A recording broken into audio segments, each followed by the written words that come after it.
What's up, guys? It's Wadle J again. Today I'm going to show you my AR that I built. Let's see. This AR is a Stag left-handed upper. Since I shoot rifles left-handed, it actually has no sights on it yet, but I have those in the mail, including a little piece that's going to go right here. Give me a little piece of rail so that I can put my Magpul backup sights on it. This rifle is built on a Omni, ATI brand Omni polymer lower, so it makes the rifle, I guess, pretty light. And obviously it's pretty light from here. The upper is a Stag left-handed upper. Besides that, it's a totally mil-spec upper and lower, for that matter. Let's see. I have the M4 style handguards up there, a carbine length gas system, low pro gas block from the factory, M4 profile barrel. I got this rifle with the Stag Arms proprietary muzzle brake. Well, yeah, proprietary muzzle brake, and obviously it's on standard threading. But this muzzle brake was actually a free factory option, so I know it's either this or an A2 flash hider or a target crank. Let's see. Standard 5.56 barrel. Oh yeah, forgot on there. Stag Arms 5.56 NATO 1-in-9 twist. Yeah, you guys can see that. Left-handed safety selector. I had a right-handed on there, but obviously being left-handed, this is gonna work out a little better for me. I don't have a left-handed mag release just yet. I'll get one of those here before too long. Mil-spec buffer tube. I have a Mission First Tactical Battlelink Minimalist stock on here. I have what they call Flat Dark Earth, which in reality is a very tan desert sand kind of color. I personally like the lighter tan of this. Wow, it's coming across really light in this camera though. It's actually not quite that light in person. I like it. I like this color better than normal Flat Dark Earth. Normal Flat Dark Earth is just kind of dark for me, but until Magpul comes out with a desert sand or desert tan color, no one else will make everything in a standard uniform desert tan color. I guess you could almost say like Magpul's kind of the bellwether of the tactical accessories industry, and if they aren't doing it, no one else is going to do it, except for little companies like Mission First Tactical. Well, anyway, get back to the rifle. I haven't put any rounds to this yet because, I mean, as you can see, it has no sights on it. Don't even really have a magazine for it yet, but I have a couple of mags and a set of sights in the mail. Should be here tomorrow. Interestingly enough, even though I haven't put any rounds through it, I've worked the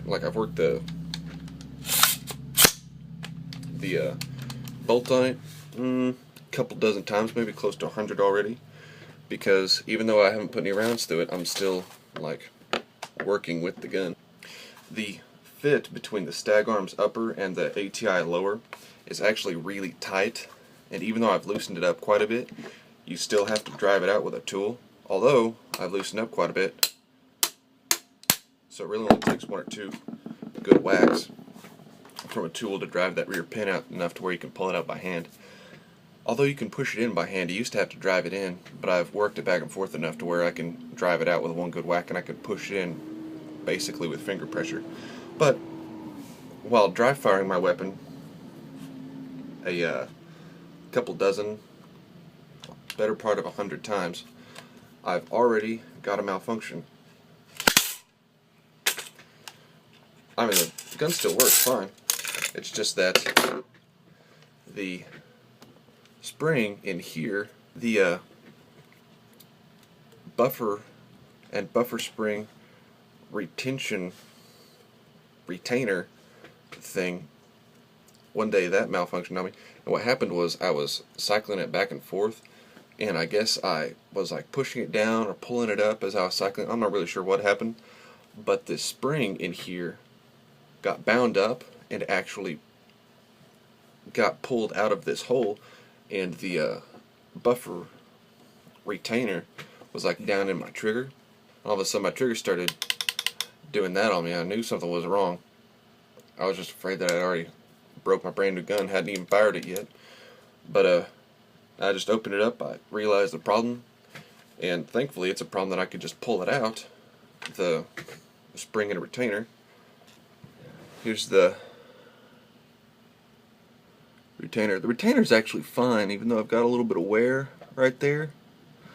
Since this is my first AR, I don't really even know if that's normal or not. I'm just assuming that that's wear of the buffer spring upon it.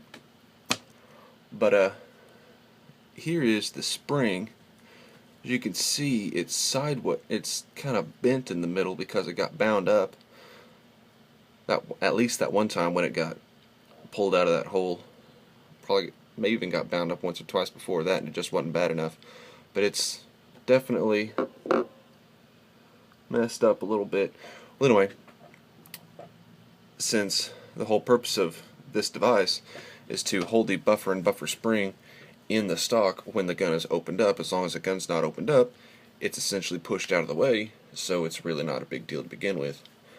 But and really it doesn't even affect the function of the rifle. It's just that every time I break it open I have to pull the buffer and buffer spring out, which may sound like a hassle, but it's really not. It takes about 3 seconds to remedy. Really, if anything, buffer spring is easier to put back in there since I don't have to worry about that retention spring. Just need to get a tool to push this down, close it up, push the pin in. There's that tight fit I was talking about. Well, I mean, oops. I'll close it up a little more than that before I actually go out and fire it. And here, I'll flip around so you guys can see. I mean, it works. Oh yeah, also a chrome plated bolt carrier. Yeah, I spent that extra 30 bucks. I mean, like I said, I've never had an AR before, so I figured, might as well get it. Extra 30 bucks. I've never heard anybody say anything bad about it, except if they were to go around, they'd pay even more money. I don't know if I'm going to spend that much more money on my first gun. But this is my AR. I just wanted to show you guys this. So once again, this is Wadle J. See you guys later.